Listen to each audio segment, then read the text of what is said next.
बता दें कि बिहार विधानसभा चुनाव में फतह करने के बाद अब केंद्रीय मंत्री चिराग पासवान ने पंजाब के विधानसभा चुनाव और उत्तर प्रदेश के विधानसभा चुनाव 2027 के लिए अपनी तैयारियों को पूरा करने की कोशिश जारी रख कर दी है। और 2027 से पहले यूपी और पंजाब में आखिर एक्टिव क्यों हुए बिहारी के दल, चुनावी विस्तार या फिर सौदेबाजी की रणनीति है। केंद्रीय मंत्री चिराग पासवान के साथ साथ आरजेडी और जदयू के साथ मुकेश सहनी कितने कारगर साबित होंगे, आइए हम इन तमाम समीकरणों पर बात करते हैं। नमस्कार, मैं हूं संजीव सिंह और आप देख रहे हैं आप तक न्यूज। अगर आप हमारे चैनल पर नए हैं तो चैनल को सब्सक्राइब जरूर कर लें। अगले साल 2027 में उत्तर प्रदेश, उत्तराखंड, पंजाब, गोवा और मणिपुर में विधानसभा के चुनाव होने वाले हैं। बिहार की राजनीतिक पार्टियों के इन चुनावों में दिलचस्पी बढ़ी है। जनता दल यूनाइटेड ने पंजाब में 45 सीटों पर उम्मीदवार उतारने की अपनी जो मंशा है वो जाहिर कर दी है और उम्मीदवार उतारने के लिए मंथन शुरू कर दिया है। जदयू की तरह ही लोजपा रामविलास के चीफ चिराग पासवान ने उत्तर प्रदेश में चुनाव लड़ने का मन बनाया है। वहीं वीआईपी के प्रमुख तो 2022 से ही हाथ पांव चला रहे हैं, यानी हम बात मुकेश सहनी की कर रहे हैं। अगले साल उत्तर प्रदेश और पंजाब समेत 5 राज्यों में विधानसभा के चुनाव होने हैं। इनमें भाजपा के नेतृत्व वाले एनडीए का लक्ष्य तो सभी राज्यों में चुनाव जीतने का है, लेकिन सर्वाधिक फोकस उत्तर प्रदेश और पंजाब पर है। उत्तर प्रदेश में भाजपा लगातार 2 बार यानी 2017 और 2022 चुनाव जीत चुकी है। तीसरी बार भी वह यूपी में अपना दबदबा बनाए रखने की तैयारियों में जुटी है। पंजाब में आम आदमी पार्टी की सरकार है। भाजपा जिस रणनीति पर काम कर रही है उससे तो यही लगता है कि वह पंजाब में भी इस बार फतह करना चाहती है। इन चुनावों में सबसे दिलचस्प पहलू ये रहा है कि बिहार की कई पॉलिटिकल पार्टियां भी दूसरे राज्यों में अपना दायरा बढ़ाना चाहती है। नीतीश कुमार की पार्टी जदयू, चिराग पासवान की लोक जनशक्ति पार्टी रामविलास और मुकेश सहनी की विकासशील इंसान पार्टी ने भी पंजाब और उत्तर प्रदेश में चुनाव लड़ने की इच्छा जाहिर की है। अब अगर हम बात करें तो भारतीय राजनीति में क्षेत्रीय दलों का राष्ट्रीय स्तर पर विस्तार एक नया ट्रेंड बनता जा रहा है। अभी तक क्षेत्रीय दल अपने ही राज्यों तक सीमित रहते थे, लेकिन अब उनमें विस्तार की ललक बढ़ गई है। और नॉर्थ ईस्ट में जदयू के पहले कुछ विधायक होते थे। लंबे समय से अपनी जातीय राजनीति और विकास के मुद्दों के लिए मशहूर रही बिहार की सियासी पार्टियां अब दूसरे राज्यों में विस्तार की कोशिश कर रही है। बिहार की प्रमुख पार्टियों जैसे लोक जनशक्ति पार्टी रामविलास, जनता दल यूनाइटेड, विकासशील इंसान पार्टी और राष्ट्रीय जनता दल अब बिहार की सीमाओं से बाहर निकलकर यूपी, पंजाब, दिल्ली, केरल जैसे राज्यों में अपनी उपस्थिति दर्ज कराने के लिए बेताब दिख रही है। केरल में आरजेडी ने तो अपना खाता भी खोल लिया है। जदयू नॉर्थ ईस्ट के अलावा दिल्ली में किस्मत आजमा चुकी है। बिहार से बाहर झारखंड में जदयू और लोजपा रामविलास के विधायक भी हैं। अब अगर बात करें तो क्या ये चुनाव है या फिर चुनाव के साथ होने वाले सौदेबाजी भी है, इसके ऊपर भी बड़ी चर्चा हो रही है। बिहार की राजनीति बीते 2 दशकों से गठबंधनों और जातीय समीकरणों पर आधारित रही है। हाल के वर्षों में बिहार की पार्टियों को लगने लगा है कि उन्होंने अपने सूबे में जो काम किए हैं वे दूसरे राज्यों में सियासी जमीन मुहैया करा सकते हैं। दूसरे राज्यों में बड़ी संख्या में प्रवासी बिहारी रहते हैं, वहां से बिहार के सांस्कृतिक संबंध भी हैं और इससे बिहार के राजनीतिक दलों को लगता है कि वे पंजाब, उत्तर प्रदेश, दिल्ली समेत दूसरे राज्यों में भी अपनी उपस्थिति दर्ज करा सकते हैं। गठबंधन में चुनाव लड़कर आरजेडी ने केरल में खाता तो खोला है। यह रणनीति उन्हें बिहार में बेहतर सौदेबाजी की स्थिति भी दे सकती है। लोक जनशक्ति पार्टी रामविलास यूपी में चुनाव लड़ना चाहती है। चिराग पासवान की लोजपा रामविलास बिहार में एनडीए का मजबूत घटक दल बन चुकी है। और वहीं चिराग पासवान ने हाल ही में स्पष्ट संकेत दिए कि उनकी पार्टी 2027 के उत्तर प्रदेश विधानसभा चुनाव में हिस्सा लेगी और उन्होंने कहा कि उनकी पार्टी यूपी में चुनाव लड़ने की तैयारी कर रही है और अभी शुरुआती दौर में काम चल रहा है।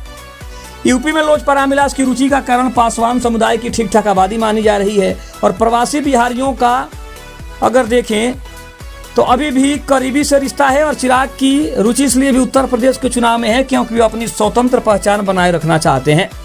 चिराग पासवान ने कहा है कि पार्टी सभी 403 सीटों पर लड़ने की तैयारी कर रही है। हालांकि यह एनडीए के साथ समन्वय में तो संभव नहीं हो सकता। इसी तरह बिहार चुनाव में चिराग ने सभी 243 सीटों पर चुनाव लड़ने का ऐलान किया था।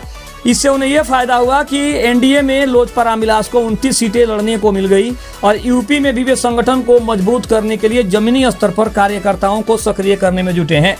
यह विस्तार चिराग की महत्वाकांक्षा को दिखाता है। बिहार में एनडीए के बैनर तले 19 सीटें जीतने के बाद चिराग राष्ट्रीय स्तर पर खुद को स्थापित करना चाहते हैं और पासवान समुदाय के अलावा युवा और पिछड़े वर्गों को लक्ष्य करके वे यूपी में अपनी जगह पक्की करना चाहते हैं।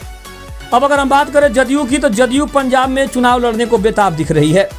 जदयू नीतीश कुमार के नेतृत्व में पंजाब में बड़े पैमाने पर एंट्री मारने की तैयारी कर रहा है। पंजाब जदयू के प्रदेश अध्यक्ष मालवेंद्र सिंह बेनीपाल ने घोषणा की है कि पार्टी 2027 के पंजाब विधानसभा चुनाव में 45 सीटों पर अकेले चुनाव लड़ने की तैयारी कर रही। पिछले दिनों राष्ट्रीय कार्यकारिणी की बैठक में इस पर चर्चा भी हुई। पंजाब और बिहार का सांस्कृतिक संबंध गहरा है। सिखों के 10वें गुरु गोविंद सिंह की जन्मस्थली पटना साहिब है, जो भावनात्मक जुड़ाव पैदा करता है। वहीं पूर्व सीएम नीतीश कुमार की सुशासन और विकास की छवि को जदयू पंजाब में भुनाने की कोशिश करेगा। पंजाब में किसान आंदोलन, नशे की समस्या और युवा बेरोजगारी जैसे मुद्दों पर जदयू अपनी वैकल्पिक राजनीति पेश कर सकता है। नीतीश कुमार पंजाब का दौरा भी करने वाले हैं। पार्टी बिहार पंजाब के सांस्कृतिक और ऐतिहासिक संबंधों का फायदा उठाना चाहती है। जदयू ने दिल्ली में भी पहले प्रयास किए थे, लेकिन सफलता उन्हें नहीं मिली। 2025 के दिल्ली चुनाव में जदयू ने एनडीए के साथ एक सीट पर चुनाव लड़ा, हालांकि उसे कामयाबी नहीं मिली। उसे महज 0.53% वोट ही मिले। दिल्ली की नाकामी ने जदयू ने सबक लिया है और अब पार्टी पंजाब जैसे राज्यों पर फोकस कर रही है, जहां बिहारियों और सिख समुदाय का बड़ा आधार है। दिल्ली में आम आदमी पार्टी की मजबूत पकड़ और छोटे वोट बैंक के कारण जदयू को संघर्ष के बावजूद सफलता नहीं मिली। अनुभव भविष्य की रणनीतियों को आकार दे रहा है। अब बात करते हैं वीआईपी के यूपी की चुनाव लड़ने की। अगर बात करें तो विकासशील इंसान पार्टी के अध्यक्ष मुकेश सहनी भी यूपी में चुनाव लड़ने की तैयारी कर रहे हैं। वीआईपी मुख्य रूप से निषाद और पिछड़े समुदायों की पार्टी है। 2022 के चुनाव में मुकेश सहनी ने 50 से ज्यादा सीटों पर उम्मीदवार उतारे थे, हालांकि उनमें किसी भी उम्मीदवार को सफलता नहीं मिली। बिहार विधानसभा चुनाव 2025 में वीआईपी का खाता तक नहीं खोलने का झटका लगा है। इसके बावजूद वीआईपी यूपी में फिर से हाथ आजमाने को तैयार है और 2022 के यूपी विधानसभा चुनाव के वक्त मुकेश सहनी बिहार में एनडीए के साथ थे। 2020 के विधानसभा चुनाव में एनडीए में उन्हें 11 सीटें मिली थी, 4 सीट जीत भी गए थे, लेकिन 2 साल के लिए सहनी को विधान परिषद का सदस्य भी बनाया गया।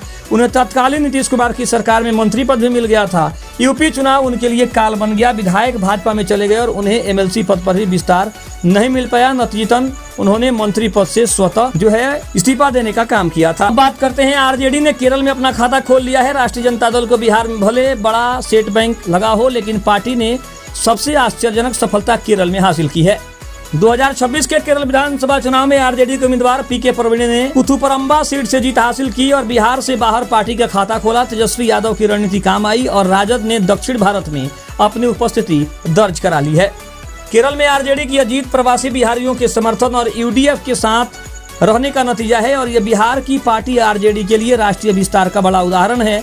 आरजेडी अब और राज्यों में विस्तार की योजना बना रहा है। बिहार की पार्टियों का दूसरे राज्यों में विस्तार यह दर्शाता है कि क्षेत्रीय दल अब राष्ट्रीय महत्वाकांक्षाएं रखने लगे हैं। सफलता मिले या न मिले, ये प्रयास बिहार की राजनीति को नई दिशा जरूर दे रहा है। खबर आपको कैसी लगी कमेंट में जरूर बताइएगा। चैनल पर नए हैं तो चैनल को जरूर सब्सक्राइब करिएगा। तब तक के लिए धन्यवाद। जय हिंद, जय भारत।